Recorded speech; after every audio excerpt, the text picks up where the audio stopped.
दोस्तों नमस्कार। हमारे YouTube channel Ramkrishna Kheda science teacher पर आपका हार्दिक स्वागत है।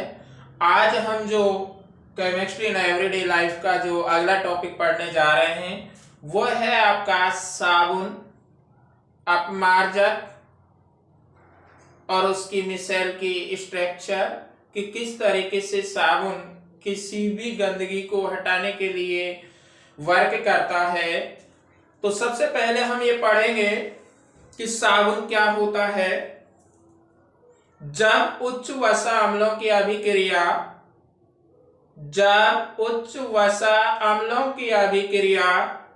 सोडियम हाइड्रोक्साइड या क्षार के साथ पोटेशियम क्षार के साथ कराई जाती है, जब उच्च वसा अम्लों की अभिक्रिया सोडियम हाइड्रोक्साइड या पोटेशियम हाइड्रोक्साइड के साथ कराई जाती है, तो सोडियम एसीटेट लवण या पोटेशियम एसीटेट लवण बनते हैं। इसे हम साबुन कहते हैं और जो ये प्रक्रिया होगी उसे हम साबुनीकरण कहते हैं। तो दोस्तों यह आपको यहाँ सबसे पहले जो उच्च वसा अम्ल है उनमें जो कार्बन परमाणु की संख्या होगी उसका मान 12 से 18 होता है। उसमें उनका मान 12 से 18 होता है। तो देखिए किस तरीके से हम इसे रिएक्शन शो करेंगे। RCOO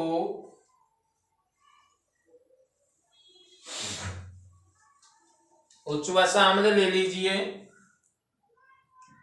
CH2COOR, इस कार्बन से अगला कार्बन जुड़ेगा CHCOOR, CH2COOR प्लस। अब मैं आपको बता रहा था कि आप सोडियम हाइड्रोक्साइड या पोटेशियम हाइड्रोक्साइड दोनों में से किसी एक को ले सकते हैं। मैं यहां दोनों शो कर रहा हूं, जो आप उचित लगे उस हिसाब से आप अपना मेंटेन कर सकते हैं। जो लेंगे हम उसे ही बता देंगे। तो देखिए 3NaOH बटे 3KOH, अर्थात या तो हम सोडियम हाइड्रोक्साइड लेंगे या पोटेशियम हाइड्रोक्साइड लेंगे। इन दोनों में से किसी एक का चयन करेंगे। इसके बाद देखिए निर्माण होगा कैसे। जो हमारा यह है CH2COOR, यह आपका दो समूहों में टूटेगा, RCOO माइनस और CH2 प्लस। इसी तरीके से NaOH भी दो आयनों में विभक्त होगा, एक Na प्लस OH माइनस। इसका जो प्लस है इस दूसरे जो अभिकारक है उसके माइनस से संयोग करेगा। इसका जो माइनस है उच्च वसा अम्ल का वो क्षार के प्लस से संयोग करेगा। इस तरह से इन लवणों का निर्माण होगा। देखिए किस तरीके से बनेगा ये।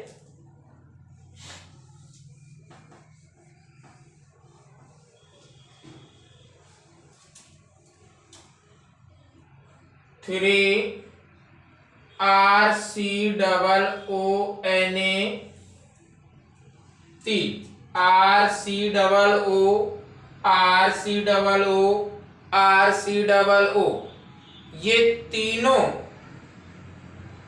इस सोडियम, तीन ही सोडियम के अणु हैं, इसलिए हम इससे पहले 3 लगा देते हैं। ये उच्च वसा अम्ल होंगे, ये सोडियम हाइड्रोक्साइड या पोटेशियम हाइड्रोक्साइड है, और ये Na प्लस दूसरा जो उत्पाद है वो आएगा CH2 और इसके साथ इनके जो 3 OH हैं वो जुड़ जाएंगे, तो ये होगा आपका CH2OH, ये C इससे जुड़ेगा CHOH CH2OH। ठीक है, इस तरह से ये आपका सोडियम एसीटेट लवण हुआ, ये आपके उच्च वसा अम्ल हुए जिसमें कार्बन परमाणु की संख्या जो R एल्किल समूह लिया है इसमें आप 12 से 18 तक ले सकते हैं। केवल उच्च वसा अम्ल में जो कार्बन परमाणु लेंगे हम एल्किल समूह में, उसमें कार्बन परमाणु की संख्या 12 से 18 तक ही होगी। ठीक है, अब इसमें आप देखिए ये आपका सोडियम एसीटेट लवण,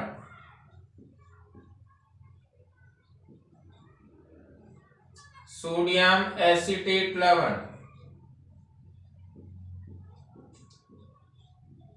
जिसे हम साबुन भी कहते हैं,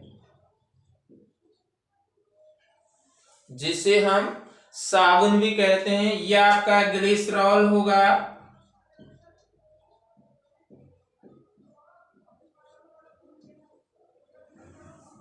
यह आपका सोडियम हाइड्रोक्साइड और पोटेशियम हाइड्रोक्साइड होगा। सोडियम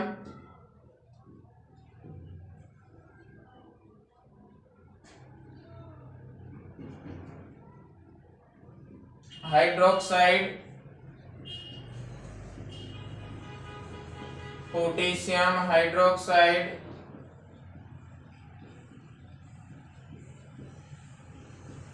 ये आपके उच्च वसा अम्ल हैं,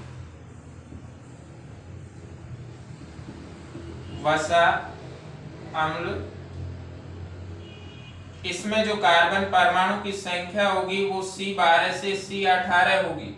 जो एल्किल समूह होगा, एल्किल समूह का जो सामान्य अणुसूत्र होता है एल्केन का होता है CnH2n+2, उसमें से -1 कर देंगे, हमारा एल्किल समूह का रासायनिक सामान्य अणुसूत्र निकल के आ जाएगा, या सामान्य फॉर्मूला हम जनरल फॉर्मूला कह सकते हैं एल्किल का। अगर एल्केन के जनरल फॉर्मूले में से अगर -1H कर दिया जाए, एल्केन के जनरल फॉर्मूले में से -1H कर दिया जाए तो वह फॉर्मूला आपका एल्किल समूह का आता है जनरल। तो ये होगा, देखिए एल्केन का जो जनरल फॉर्मूला है CnH2n+1+2 होता है, और इसमें से अगर हम एक हटा देंगे H, तो ये आपका एल्किल का जनरल फॉर्मूला बनेगा CnH2n+1। इनमें जो एल्किल समूह होगा इसमें हम कार्बन परमाणु की संख्या 12 से 18 तक ले सकते हैं, इसीलिए यहां उच्च कहा है, उच्च वसा अम्ल। उच्च वसा अम्ल इसलिए कहा है कि यहां पर जो कार्बन परमाणु की संख्या है, कार्बन परमाणु की संख्या है वो 12 से 18 तक होती है। जब उच्च वसा अम्लों की अभिक्रिया सोडियम हाइड्रोक्साइड या पोटेशियम हाइड्रोक्साइड के साथ कराई जाती है, जब उच्च वसा अम्लों की अभिक्रिया सोडियम हाइड्रोक्साइड और पोटेशियम हाइड्रोक्साइड के साथ कराई जाती है, तो सोडियम एसीटेट लवण बनते हैं जिसे साबुन कहते हैं, और इस प्रक्रिया को साबुनीकरण कहते हैं। और उप उत्पाद के रूप में आपका ग्लिसरॉल बनता है CH2OH, CHOH और CH2OH। तो यह आपकी साबुन बनाने की अभिक्रिया हुई। सोडियम एसीटेट लवण या पोटेशियम एसीटेट जो लवण है उसे हम साबुन कहेंगे। अब यहां से आगे क्वेश्चन है कि साबुनीकरण किसे कहते हैं? जब उच्च वसा अम्लों की अभिक्रिया सोडियम हाइड्रोक्साइड या पोटेशियम हाइड्रोक्साइड के साथ कराई जाती है, तो सोडियम हाइड्रोक्साइड या पोटेशियम हाइड्रोक्साइड के साथ कराई जाती है तो सोडियम या पोटेशियम एसीटेट लवण बनते हैं, इसे ही साबुन कहते हैं। जबकि इस प्रक्रिया को साबुनीकरण कहते हैं। अब यहां से आगे हमारा क्वेश्चन बनता है, साबुन कठोर जल में कार्य क्यों नहीं करता? साबुन कठोर जल में कार्य क्यों नहीं करता है? तो देखिए क्यों नहीं करेगा।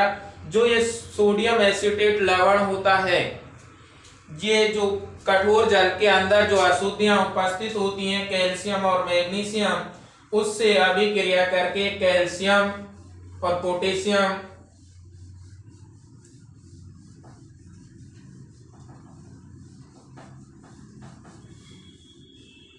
देखिए जो हमारा साबुन का सूत्र होता है CONA या RCOO, सोडियम एसीटेट लवण या पोटेशियम एसीटेट लवण। अगर हम यहाँ 17 लें तो देखिए इसका R का मान अगर हम लेंगे तो R बराबर होता है CnH2n + 1। तो ले लीजिए, ये फॉर्मूला बन जाएगा साबुन का 17, n बराबर 17 लेने पर तो ये होगा C17H, 17 दूना 34 और 1 35, H35 COONA। अगर हम सोडियम लवण ले रहे हैं तो ये साबुन का अणु सूत्र होगा। जब कार्बन परमाणु की संख्या हम 17 ले रहे हैं, कार्बन परमाणु की संख्या यहाँ 12 से 18 होती है, ये मैं आपको पहले ही बता चुका हूं। अगर हम 17 लेंगे तो C17H35 COONA होता है। लेकिन कठोर जल के अंदर ये अशुद्धियां होती हैं मैग्नीशियम व कैल्शियम। कठोर जल के अंदर दो प्रकार की अशुद्धियां होती हैं, मैग्नीशियम और कैल्शियम, और ये मैग्नीशियम और कैल्शियम के कारण ही जो मृदु जल होता है उसे कठोर जल को परिभाषित करता है। अर्थात मृदु जल में जब मैग्नीशियम और कैल्शियम जैसी प्रकार की अशुद्धियां जब मिल जाती हैं तो उसे हम कठोर जल कहते हैं। और यहाँ पर जो ये अशुद्धियां हैं, दोनों मैग्नीशियम और कैल्शियम जो दोनों प्रकार की अशुद्धियां हैं, ये सोडियम को विस्थापित कर देती हैं। ये सोडियम को विस्थापित कर देती हैं और सोडियम को विस्थापित करने का कारण होता है कि हमेशा जो अधिक क्रियाशील परमाणु है वह कम क्रियाशील परमाणु को विस्थापित करता है। चैप्टर नंबर जो अगला होगा हमारा रासायनिक केमिकल रिएक्शंस, तो उसमें हम विस्थापन जब अभिक्रिया शो करेंगे, एक्सप्लेन करेंगे, उस कंडीशन में हम आपको ये चीज भी बतलाएंगे। तो यहां से जब मैग्नीशियम और कैल्शियम एसीटेट लवण का निर्माण होता है, कठोर जल में अंदर उपस्थित मैग्नीशियम और कैल्शियम सोडियम को विस्थापित कर देती हैं और सोडियम को विस्थापित करने के बाद इसका निर्माण होगा C17H35 COOMG या Ca। और यह लवण जल के अंदर अविलय होता है। ये लवण जल के अंदर अविलय होता है, अघुलनशील होता है, इसलिए साबुन कठोर जल में कार्य नहीं करता है। इसलिए साबुन कठोर जल में कार्य नहीं करता है। इसके बाद देखिए अगला जो हम बिंदु लेंगे, अपमार्जक।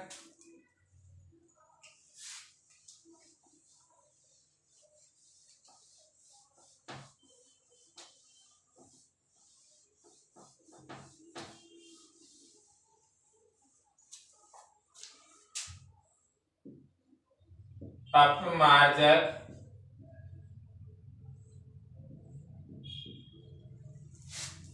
तो अपमार्जक क्या होगा? अपमार्जक होता है ROSO3Na या RC6H5SO3 Na। अब इनका नाम क्या होगा? Sodium alkyl sulphonate. Sodium alkyl sulphonate. Sodium alkyl sulphonate और इसका होगा सोडियम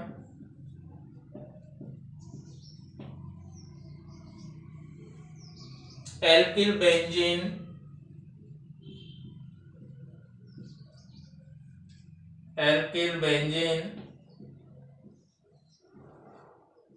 सल्फोनेट। देखिए अपमार्जक sodium alkyl sulphonate, sodium alkyl benzene sulphonate. अब क्वेश्चन जो यहां से बनेगा, क्वेश्चन आपसे ये पूछा जा सकता है कि अपमार्जक कठोर जल में कार्य क्यों करता है? अपमार्जक कठोर जल में कार्य इसलिए करेगा कि कठोर जल के अंदर मैग्नीशियम और कैल्शियम इस प्रकार की अशुद्धियां होती हैं।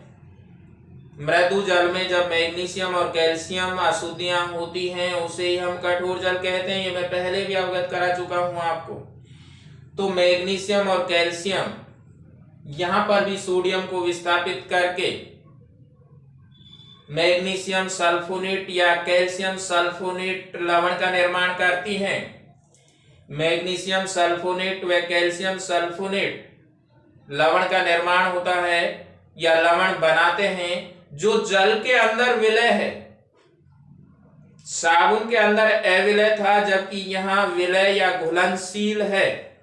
इसलिए अपमार्जक कठोर जल में उपस्थित कैल्शियम व मैग्नीशियम अशुद्धियां सोडियम को विस्थापित करके मैग्नीशियम व कैल्शियम सल्फोनेट लवण का निर्माण करती हैं जो कि जल के अंदर विलय है। इसलिए अपमार्जक कठोर जल में कार्य करता है। इसलिए अपमार्जक कठोर जल में कार्य करता है। अब क्वेश्चन यहां से ये भी पुट अप कर सकता है हमसे कि अपमार्जक साबुन की अपेक्षा श्रेष्ठ होता है, क्यों?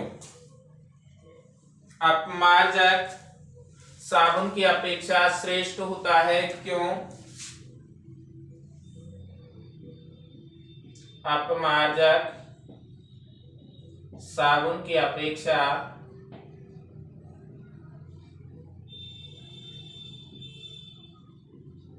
श्रेष्ठ होता है,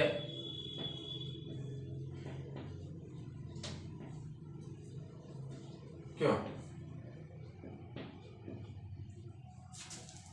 अपमार्जक साबुन की अपेक्षा श्रेष्ठ होता है, क्यों? उसका सीधा सा ये आपका अपमार्जक के अणुसूत्र हैं, जबकि साबुन का अणुसूत्र आप अगर कार्बन परमाणु की संख्या शो करें या डायरेक्ट लिख लें RCOONA या RCOOK, तो जो कठोर जल के अंदर मैग्नीशियम और कैल्शियम जो अशुद्धियां होती हैं वे साबुन के साथ या सोडियम या पोटेशियम को विस्थापित करने के बाद मैग्नीशियम और कैल्शियम आयन बनाती है।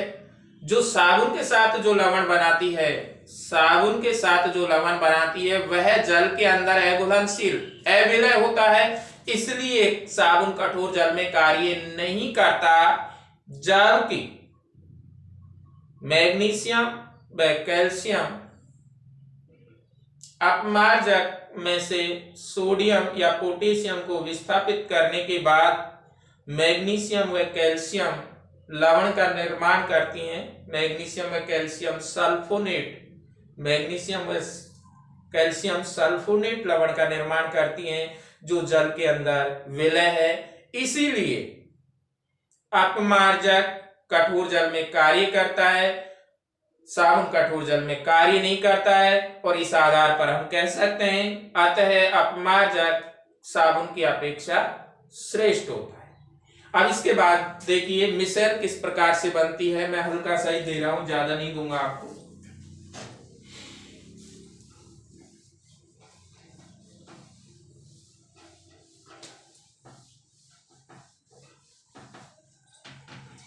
जैसे मान लो ये आपके कोई गंदगी का कण है,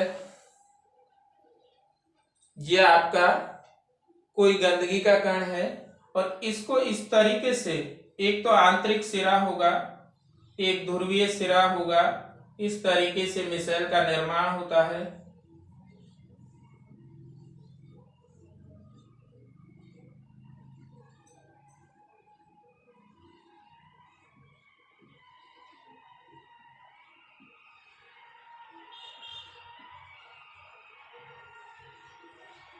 ये आपका कोई गंदगी का कण है और इसको चारों तरफ से इस तरीके से ये हाइड्रोकार्बन होगा, हाइड्रोकार्बन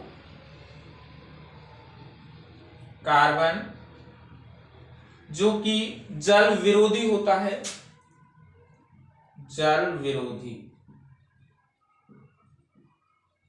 और ये आपका सिरा होता है,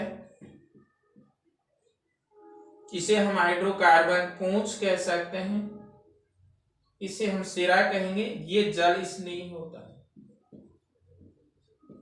जल स्नेही। तो इस तरीके से ये चारों तरफ से इसे घेर लेता है, चारों तरफ से गंदगी के जो कण है उस गंदगी के कण को चारों तरफ से घेर लेता है। हालांकि ये जो शेप है वो डायग्राम है वो 3 डायमेंशनल है, लेकिन हम इसे यहाँ बोर्ड के अंदर शो नहीं कर सकते 3 डायमेंशनल को, इसलिए इस तरीके से 2 सिरा होंगे, एक हाइड्रोकार्बन की पूंछ होगी, एक सिरा होगा इसका। जो हाइड्रोकार्बन की पूंछ होती है जल विरोधी होती है और जो ये सिरा होता है इसका ये जल स्नेही होता है, अर्थात जल के अंदर विलय होता है, जो कि ये होता है आंतरिक भाग, इसे हम हाइड्रोकार्बन की पूंछ कहेंगे। ये जल विरोधी अर्थात जल में घुलनशील होता है। जब चारों तरफ से इस प्रकार से गंदगी के कण को ये पकड़ लेते हैं, मान लो हम किसी कपड़े को साफ कर रहे हैं और ये गंदगी का कण इन्होंने पकड़ लिया, तो ये जो सिरे हैं जैसे ही हम जल के अंदर इसे डुबोएंगे तो ये जल स्नेही है, जल में विलय है, तो ये गंदगी के कण को जल में अंदर ये सिरा विलय होने के कारण ये आंतरिक भाग जल विरोधी है, जल में अघुलनशील है। तो जैसे ही हम जल में डुबोएंगे इसे, तो ये सारे जो गंदगी का कण है उसको लेकर ये जल में विलय हो जाएगा और जो हमारी वस्तु या जो वस्त्र है वह साफ होगा।